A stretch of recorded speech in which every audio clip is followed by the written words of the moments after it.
Так, үй жұмысының видеосы. Сразу айтып кетемін видеоның басында. Мынау үй жұмысы болады.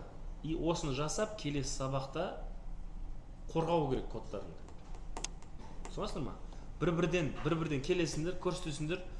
Бірінші ашасыңдар да қалай жұмыс істейтінін көрсетесіңдер. Міне кіріп жатыр, міне сообщение көрсетіп жатыр, ошибканы көрсетіп жатыр, ананы көрсетіп, мынаны көрсетіп. Все, жарайды, жап, кодты көрсет, кодтан мен сұраймын. Мынау не істеп жатыр, мынау не істеп жатыр. Маған главное сендер өздерің кодтарын түсінсеңдер болды. Осы функционал. Ішінде массивта бар юзерлер, ішінде жаңағы цикл бәрі бар. Сессия, куки бар, мен кукиға жазамын, көресіңдер. Сессия бар, не бар тағы? Get, пост, запрос, бәрі бар ғой. Бүкіл тақырыптар примерно кіріп тұр. Осыны түсінсеңдер, үшінші защитаға баға қойылады сразу. Түсінесіңдер ме?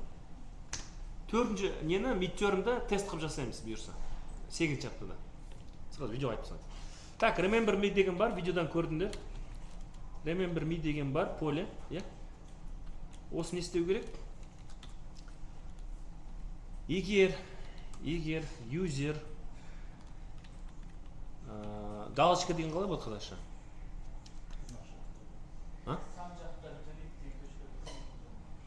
Короче, галочка қойса мынаған бүйтіп галочка қойса, птичка, құс қойса, егер юзер галочка қойса, айтсаңдаршы қазақша не болды галочка? Я тут.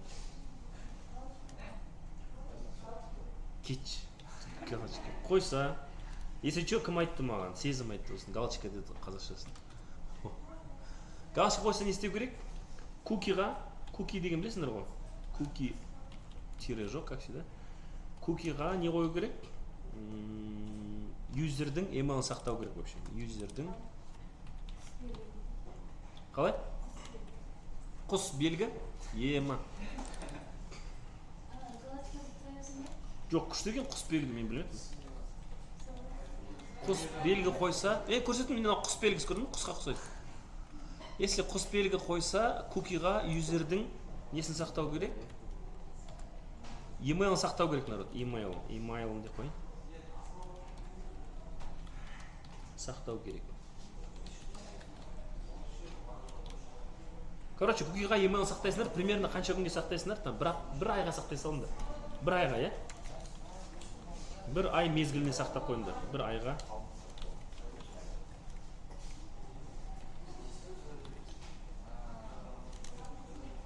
Қазақша жазам дегенше уже андай ақшаштарың неге көбейіп жатыр десем, ақшаштарың мен неге көбейіп жатыр десем, қазақша жазғанда солай не етеді екен. Бір айға сақтап қойыңдар. Дұрыс па? Не үшін керек ол? Сен мысалы email пароль жаздың, тағы да видеоға да түсіндіре салайын. Email пароль жаздың,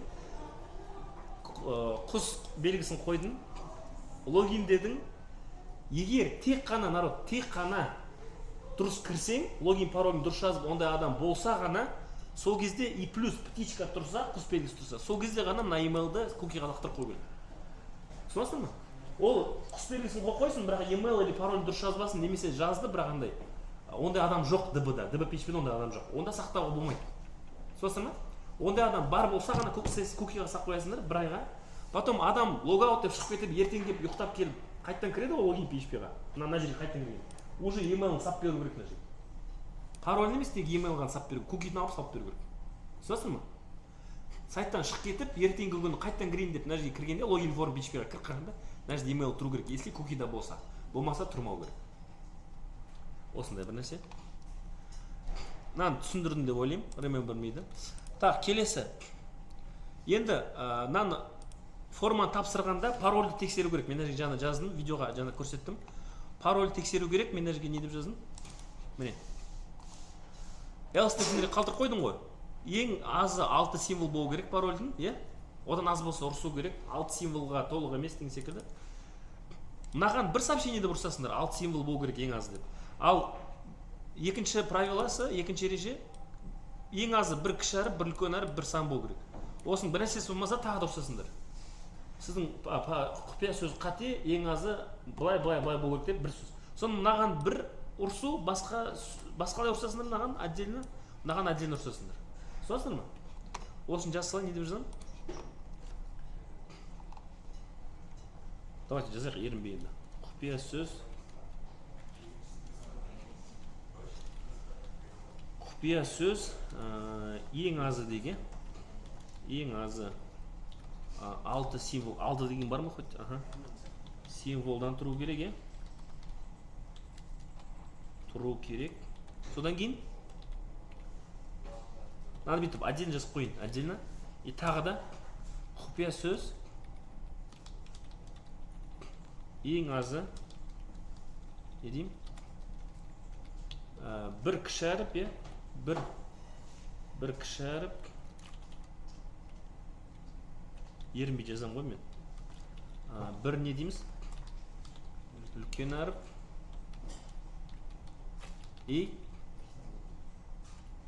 бір цифрдан дейік, цифр деген бар ғой, цифрдан тұру керек, тұру керек дейсің, нормально? Цифрдан қалыптасу керек дейміз, тұру керек дейсің. Вот. Мынаған отдельный сообщение жібересіңдер, мынаған отдельный ұрсасыңдар. Екеуі бір-біріне, екі неме, қате хабары екеуі бөлек, короче. Түсінікті ғой? Тағы неге жасау керек? Егер логаут жасау керек, логаут PHP жасау керек.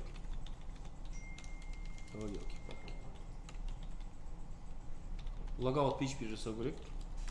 Оның ішінде не болады? Сессияны өшіру, ішінде сессияны полный өшіру керек қой, бұрынғы видеода көрсеткендей. Ішінде сессияны полный деймін ба? Толық өшіру керек. Толық өшіру қажет.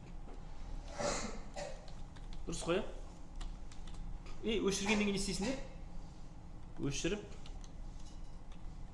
Өшіріп форма парақшасына, дұрыс па? Қайту қажет.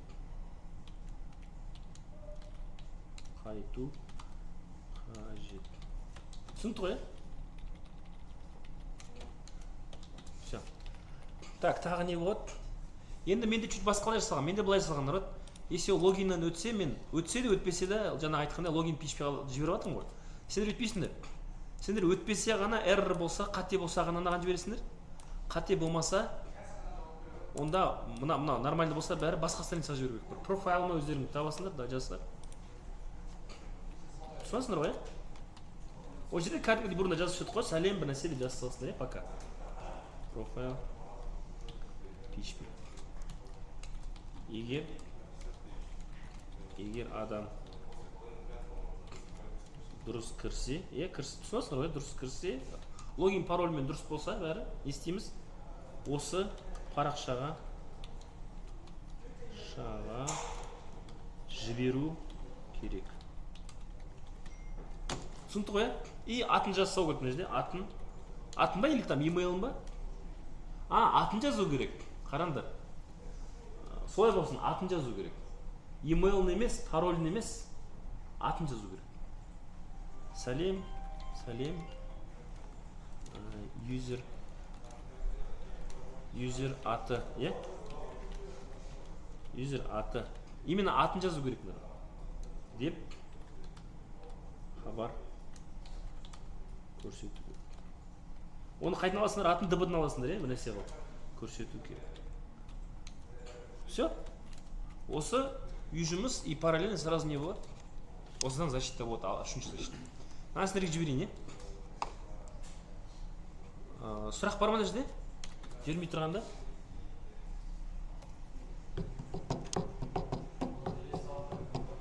Обязательно не істеу керек? Кішігірім, аз-маз стиль болсында.